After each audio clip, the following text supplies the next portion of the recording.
Hey everyone, and welcome back to another devlog for Rogue's Odyssey, my roguelike dungeon crawler that's being developed with the Godot engine. To start things off, I changed the way my enemy tiers are displayed. I think the stars were cluttering the screen too much, so I'm now making the enemies slightly darker the higher the tier, while still showing the stars at the start of the room, but making them fade away after a couple seconds.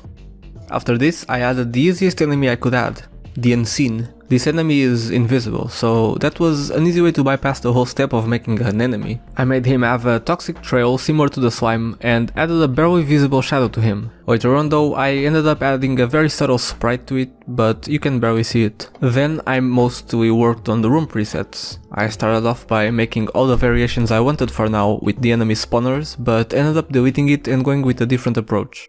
I made 6 presets for now, with the room layout being the main difference. This means that all the changes in these presets is the holes and the rocks positions. Then I made 5 scenes that are my spawner layouts that will spawn the enemies in the chosen position and added a new array to the room presets. This array contains the spawner layout scenes that I want to use for the specific preset, which for now is all of them. Finally, at the ready function, I pick a random spawner layout from the array and add it as a child of the preset. This gives me a total of 30 different combinations, not counting the randomness of the enemies, which is definitely not enough, but every time I add a new room layout, I basically add 5 new combinations, so I can reliably increase this number by adding more room and spawner layouts.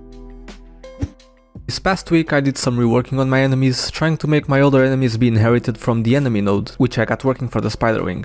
This makes it so when I change the enemy script I don't have to manually change the scripts that don't inherit from this. I also changed the Spiderling mechanics. I noticed while playing the game normally that there is a lot of just running in circles around the room and shooting, and that's quite boring. There needs to be some more variety and less enemies that just chase the player. The Spiderling no longer does this. It now jumps towards the player position, similar to the Spider Queen's jump. I then made a very simple animation that's all done in Godot by stretching the sprite.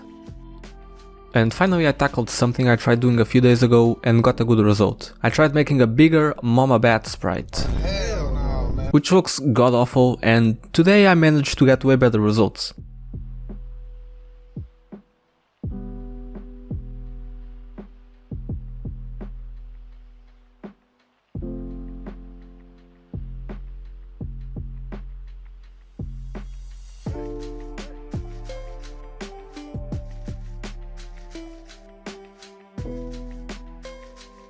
This is Megabat. I know the name is very creative, thank you.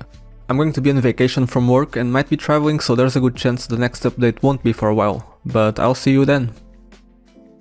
It's been a while, but here we are for another update.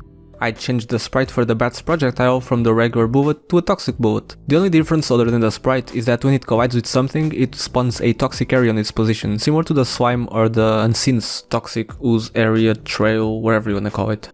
I then changed the gold spawns from enemies to have a chance of spawning instead of always spawning, and also when it's a flying enemy, if they die over a rock or a hole, the gold drop will automatically be picked up, otherwise it would be unreachable. Finally, feeling relatively finished with the first stage, I made the sprites for the room grey to be able to change the color in Godot, depending on what stage you're on, instead of having to create new sprites for everything again. It's now actually possible to change the stage of the game. The second stage will be the underground jungle level. I added visual changes to the room color, making it a warmer color and used different environment props to populate the overall look. In the first stage I made a few cracks to fill in the walls and the floor, along with a few pebbles, and in the second stage I added cracks, vines and some grass patches. I am doing this by having all the props in the room to begin with and adding a current stage global variable. Depending on this variable's current value, all the props that do not belong to the corresponding node group will be deleted. And this is it for this one. Sorry for the shorter video, but I had a vacation along with moving to a different house and adjusting, a minor foot injury, and I wanted to upload something in the meantime, because it's been over 1.5 months since the previous upload, and I want a fresh start after all this to have a decent devlog with the main focus. So think of this one as a kind of a filler video, because it was a bit all over the place.